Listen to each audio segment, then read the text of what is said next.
Assalamualaikum warahmatullahi wabarakatuh dan selamat malam. Kembali lagi bersama kami di acara podcast Semangat. Mungkin dengan saya Abdul Nur Hidayat, kami akan sedikit menyajikan tentang generasi milenial, dan di sini kami sudah ada beberapa bintang tamu, yaitu langsung saja kita panggil Alif dan saudara Jailani. Silakan Mas. Oke. Mana kamarnya Mas? Ya, jadi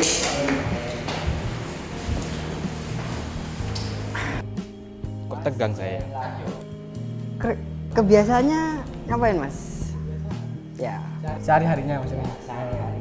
Sehari-hari ya kuliah terus ya nugas gitu Mas. Kadangnya tidur. Tergantung fleksibel lah pengangguran. J. Ya kalau aku sih sama ya. Kuliah juga. Ya apa ya? Kesibukan buat konten-konten iseng-iseng lah gitu. Saya ini agak menarik. YouTuber. YouTuber ya. Bukan YouTuber, Mas. Senang berkarya.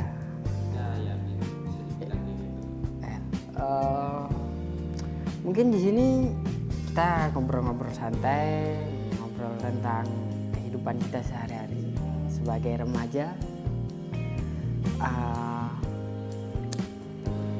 Dari mau ditanya siapa dulu nih? Mas Alif aja dulu ya. Iya. Mesin aja kalau. Mas Alif. Mas Alif asalnya mana ya? Saya dari Madura Mas. Madura ini masuk agamanya dalam. Mungkin saya mau bertanya tentang apa sih sebenarnya pendapat Anda tentang generasi milenial? Kalau pendapat saya sih Maya, saya lihat pengalaman saya sendiri nih. Generasi milenial sekarang tuh lebih ke apa ya, kayak memaksakan dirinya lah. Ya, maksudnya seperti kayak tentang penampilan dan lain-lain, kayak gaya hidup mewahnya. Itu pun kan belum tentu orang tuanya tuh mampu gitu loh. Tapi kayak memaksakan, mohon maaf ya, sampai kadang ada yang mohon maaf kayak open gitu loh. Nah itu kan memaksakan banget, meskipun orang tuanya kaya, kan tidak seharusnya dia tuh menghambur-hamburkan uang orang tuanya, kan gitu Mas.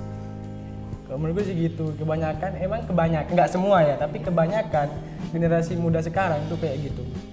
Kalau tentang masalah hidup, masalah gaya hidup ya, kalau menurut gue sih gitu Mas, lebih banyak memaksakan lah. Berarti sebenarnya lebih baik kita itu bergaya sesuai dengan kapasitas kita. Iya, kapasitas kita. Kalau Mas J gimana tanggapan dari pendapatnya si Mas Alif? Ya sama sih sebenarnya. Kalau kita melihat generasi kita sekarang ini, mungkin ya memang gaya hidup itu untuk sekarang ini, untuk dunia di era sekarang ini, gaya hidup memang penting sih. Tapi kembali lagi ke apa yang kata Mas Alif tadi bilang, banyak teman-teman sekarang itu lebih memaksakan gitu. Terkadang ada sebenarnya kita tidak bisa menjangkau itu, tapi kita paksakan untuk menjangkau itu. Jadi kayaknya apa ya? Lebih ke mementingkan gaya hidup daripada mentingin kualitas hidupnya dia gitu loh. Oh, kalau soal bicara-bicara gaya hidup, kualitas hidup, gimana pendapat Anda ya tentang apakah generasi milenial kita ini masih remaja? Ya, kalau misalnya remaja, karena gini, generasi milenial tuh dari tahun 2000-an sih sebenarnya. Kayak kita sebenarnya masih bisa dibilang generasi milenial karena kita tuh mampu berproduksi gitu loh. Kayak mampu produktif lah.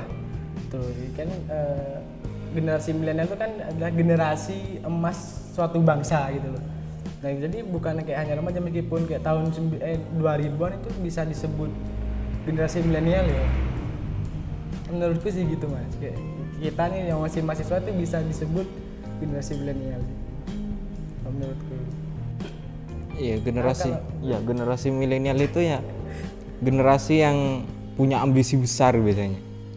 punya ambisi besar, pengen lihat orang dikit tinggi, dia pengen lebih dari itu. Biasanya teman-teman yang generasi milenial itu seperti itu, entah itu pengen karyanya dikenal orang, entah pengen gaya hidupnya itu dilihat oleh orang. Tapi nggak semua. Ya, tapi nggak semua, tapi kebanyakan gitu loh. Tapi banyak juga generasi milenial kita yang kayak contoh mageran, ya kan? Iya itu. Setiap hari kayak cuma rebahan, kayak aku contohnya. Ada gitu, tapi ya ada kayak, itu nggak selamanya kayak gitulah. Kadang aku kayak berusaha gimana caranya produktif gitu, misal kayak cuci baju. Iya. Kita generasi milenial itu harusnya produktif ya kan, lebih banyak mengekspor dunia-dunia yang mengasah diri, ya, jati diri. Dari bahwa kita sebagai generasi milenial kita harus banyak karya gitu ya. Mungkin dari salah satu tantangan untuk generasi milenial saat ini tuh gimana ya? Kalau dari aku sih tantangannya ya itu, kita sebagai generasi milenial yang katanya itu generasi milenial itu harus produktif, ya tantangannya itu seperti kata Mas Halif tadi, kita boringan lah ya, tantangannya seperti itu sih. Kita harus benar-benar sebagai generasi milenial itu harus ada sesuatu yang ditonjolkan gitu loh dari diri kita, entah itu karya kita, entah itu apalah, yang penting ada sesuatu yang bisa ditonjolkan dari kita, ada sesuatu yang bisa dibanggakan dari kita gitu loh. Kalau dari aku sih gitu. Kalau Mas Arif, Bro, gak usah muluk-muluk sampai ke sana, Mas. Sekarang gini, kebanyakan generasi milenial kita tuh lebih diserang kayak banyak mengalami yang quarter life crisis. Contoh kayak depresi, cemas, bahasa gaulnya sekarang tuh overthinking, ya kan? Banyak kan gitu teman. Jadi kalau tantangan menurut gue gak usah muluk-muluk ke kayak Mas ini kayak karya gitu-gitu. Mending berusaha keluar dari itu aja dulu. Soalnya kebanyakan kayak sepentaran kita nih mahasiswa udah semester 5, kebanyakan overthinking Mas. Iya, kebanyakan juga itu mereka tuh kena kesehatan mental mereka kurang kesehatan bagus. mental itu mending gak usah, kalau menurutku gak usah muluk-muluk kemana-mana, coba keluar dari zona itu dulu deh. Kalau udah keluar dari zona itu pasti aman. Kalau misalnya kesehatan mereka yang kurang baik ya, itu cara mengatasinya gimana Mas? Iya, kesehatan mental kayak tadi kita yang overthinkingan, mungkin banyak kerjaan atau pikiran kerja, ekonomi. Iya, kita kan harus punya, sebagai generasi milenial kan harus punya satu alasan untuk bisa keluar dari situ, entah itu motivasi agar kita lebih baik ke depannya gitu. Mungkin yang pertama itu kalau menurutku mengenali diri sendiri aja dulu. Ya, kita harus berpositif thinking, terutama kepada Tuhan. Terutama. Soalnya gini, kalau kita berpositif thinking sama Tuhan, kita tuh tenang, Mas. Gitu. Contohnya kayak menjalankan apa yang diperintahnya aja, kayak saya Islam kan. Jadi kalau saya itu sholat aja itu bisa buat kita tenang. Jadi jurus ampuh menurut saya itu dengan agamis. Kalau menurut saya iya. Itu udah pesan dari ibu lah. Ibu bilang gitu, Mas. Pesan dari ibu kayak ya udah agamis aja dulu, kayak berprasangka buruk terhadap Tuhan kita gitu. Jadi kayak semisal kita overthinking dengan hal yang belum terjadi, kita tuh udah kayak tenang aja gitu. Kita tahu kalau kita tuh punya Tuhan gitu. Nah, kebanyakan anak milenial sekarang itu nggak kenal sama Tuhannya. Jadi dia pun beragama, tapi itu kayak turunan dari orang tuanya. Dia tuh nggak paham betul apa itu isi agama, itu nggak paham. Jadi hanya dikasih orang tuanya, ya udah cuma dikasih, ya udah dijalanin. Tapi nggak tahu intisari dari agamanya itu, kayak sholat itu tujuannya buat apa, gini-gini kan. Dulu kayak gitu. Jadi lebih mengenal Tuhannya lah. Kalau udah mengenal Tuhan tuh aman. Menurutku gitu, Mas. kalau buat Mas Jai sendiri, Ya apa yang seperti dikatakan Mas Alif itu ya bagi saya itu ya memang benar. Kita itu sebagai seorang generasi milenial, kita tidak hanya mau menonjolkan kita punya karya, kita punya apa yang dibanggakan dari diri kita, tapi ya gitu, sehari-hari kita hidup ya akan mati. Dan benar kata Mas Salif tadi ya, bagi orang, ya saya sendiri itu Islam, bagi orang Islam itu di saat kita percaya bahwa Tuhan itu ada, di saat kita sudah menyerahkan diri kita sepenuhnya kepada Tuhan, segala sesuatunya itu akan lebih dipermudah ya. Mungkin memang sih di saat kita overthinking atau apalah, memang di saat itu kita tidak langsung diberi kenyamanan, kita tidak langsung diberi setelah kita sholat, setelah kita puasa lah kita menjalankan perintahnya Tuhan, tidak semudah itu kita langsung diberi kemudahan. Tapi ya kita namanya proses, tetap saja kita harus melalui proses itu. Tapi ya kembali lagi, memang di saat kita sudah berserah diri kepada Tuhan kita, insya Allah semuanya akan lebih dipermudah sih. Ya kan? Dalam Islam tuh namanya hablum minallah. Hablum minallah, hablum minannas. Kalau hablum minannas itu hubungan baik antara manusia dengan ke manusia. Gitu. Apakah menurut Anda agama itu diposisikan sebagai ritual utama? Kalau menurutku jelas sih, itu awal Kita harus mengutamakan agama. Soalnya kata kebanyakan generasi milenial kita nggak tahu agama, Mas. Dia cuma punya agama tapi dia nggak tahu agama itu apa. Tapi kan biasanya zaman sekarang itu agama itu juga bisa sebagai alat, Mas. Sebenarnya sih gini, di saat karena sekarang itu banyak yang katanya ustadz, yang katanya habib gitu, itu banyak sekarang yang seperti itu. Jadi kita itu sebagai generasi milenial, kita harus tahu dulu habib itu kayak siapa sih, ustadz itu kayak siapa sih. Contoh sederhananya kayak gini, di saat kita kita menyikapi ada orang yang ceramah, tentu kita jangan langsung jangan langsung mencerna itu mentah-mentah gitu loh. Kita sebagai seorang pemuda yang pikirannya masih fresh-freshnya, jadi kalau kita lihat sesuatu, kita dengar sesuatu itu jangan langsung ditelan mentah-mentah, kita saring lagi, emang benar nggak sih kayak gini gitu. Jadi ya kalau dari aku sih gitu, sebagai generasi muda itu jangan cuman kita mau mempopulerkan diri kita, mau karyanya kita dilihat oleh orang, tapi di saat kita dengar entah itu seperti yang Mas tadi bilang, banyak sekarang itu yang ngaku ustadz, yang ngaku habib. Jadi kita itu harus kalau menyaring lagi gitu Pada loh. intinya kita harus berpikir kritis lah tentang sebuah informasi keadaan yang kita terima gitu. Gitu sih. Ya. Ya udah terwakilkan sih. Ya udah. Mungkin dari Ya. Masnya mungkin ada satu kata buat generasi muda kita, generasi milenial kita Ini ini. satu kata apa satu maksudnya pesan atau Kayak gimana? satu pesan, satu kata-kata untuk teman-teman yang di luar, mungkin yang sekarang ada di jalan yang masih lurus gitu kan, sebelum belok ke jalan yang kayak gimana gitu, mungkin satu kata lah sebelum kita mengakhiri acara kita malam ini. Kata. Itu kata. Ada pesan, Oh, pesan. pesan. Nah, ada pesan untuk pemuda-pemuda yang lurus, lanjutkan. Iya. Yang lanjutkan. belok. Enggak, kok belok? Jangan dong.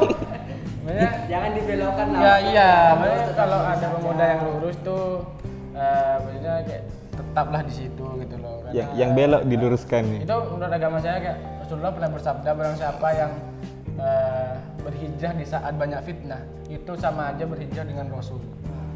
Itu sabda Nabi. Dan untuk yang belok Masih jangan diterusi. jangan. Akhir zaman, ingat. Ikutin saya ya. Ingat, Kau tahu Danau Tiberias sudah menyusut airnya. Iya kan? Iya, banyak yang viral sekarang ke atas ya. Tapi kan Matahari ada dua.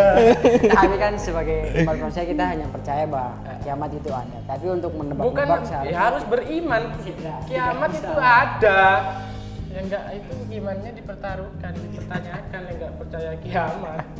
Untuk Mas Jaya mungkin ada pesan dari generasi muda sekarang untuk generasi muda. Kalau dari saya sih ya, mungkin kalau dari Mas Alif dari sisi agamis ya. Saya ini tuh kan. Kalau dari kalau iya. Gajinya tahan banget. Alhamdulillah. Kalau dari saya sih untuk ya teman-teman ya tingkatkan lagi lah rasa cintanya kepada Tuhannya. Terutama Rasul.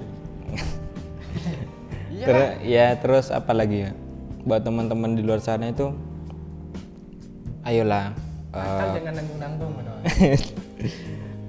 kita itu sebagai harus bangga jadi generasi milenial Indonesia itu harus bangga. Jadi jangan sampai apa ya? Kita itu dicekoki oleh budaya-budaya di barat gitu. Kita harus bangga dengan apa yang kita punya di Budaya Indonesia. barat yang negatif. Iya, Budaya iya. barat ada yang positif juga. Iya. soalnya. Seperti itu. Apa ya?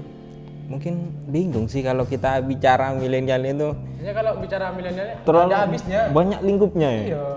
Kayak mungkin 3 hari 3 malam podcast ini nggak bakal selesai.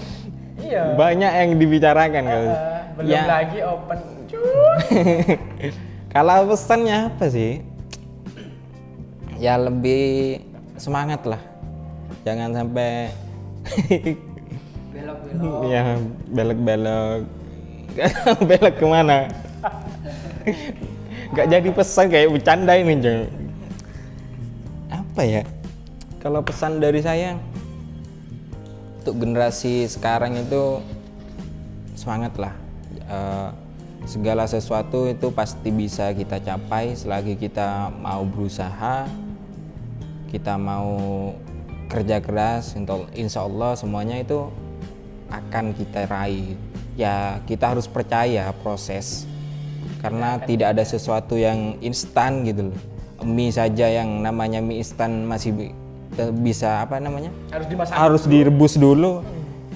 Apalagi kita yang katanya kita mau sukses dalam karir kita, sukses membahagiakan orang tua kita. Sukses itu soalnya banyak lingkupnya, tergantung dirinya sendiri mau sukses di seperti apa. Buat teman-teman ya semangat lah pokoknya gitu. Tujuannya ya sebagai teman-teman sendiri kita harus memanfaatkan waktu. Ya. Buatlah sebuah tujuan, pandangan kedepannya itu seperti apa. Dan kita itu tidak Ikut-ikutan dengan yang lainnya. Intinya kenali diri sendiri aja, minatnya sampean tuh kemana gitu kan. Kayak tujuan kalian tuh kemana, jangan jadi kayak sampan yang nggak ada tujuannya, kayak terombang ambing doang, kayak nggak enak. Sebelum kita akhiri mungkin acara podcast malam ini, saya mungkin sedikit memberikan pesan sebagai generasi muda, kita sebaiknya lebih menggunakan waktu kita dengan baik. Salah satunya kita harus mendekatkan diri kita kepada Tuhan Yang Maha Esa. Buatlah sebuah tujuan, sebuah rancangan rencana agar menjadi lebih baik, agar waktu Anda tidak terbuang dengan sia-sia. Dan sebagai warga negara Indonesia, pemuda Indonesia, remaja Indonesia, kita sepatutnya bersyukur bahwa kita mempunyai keberagaman budaya dan kita harus menjaganya dengan baik, dan jangan terpengaruh dengan budaya Barat yang tidak masuk akal. Mungkin cukup sekian dari acara kita malam hari ini. Assalamualaikum warahmatullahi wabarakatuh dan selamat malam. Sampai jumpa lagi.